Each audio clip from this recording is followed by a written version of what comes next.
माननीय प्रिय देवेंद्र फडणवीस काका, माझ्याकडून तुम्हाला ही एक छोटीशी गिफ्ट आहे.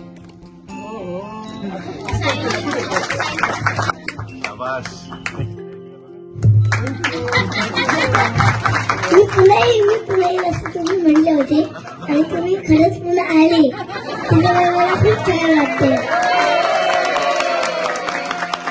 आता तुम्ही पुन्हा येत राहा. आता मी तुमचं सिद्धगडमध्ये स्वागत करणार आहे. लाभले आम्हास भाग्य बोलतो मराठी, झालो खरेच धन्य ऐकतो मराठी. धर्म पंथ जात एक जाणतो मराठी, एवढ्या जगात माय मानतो मराठी. धन्यवाद.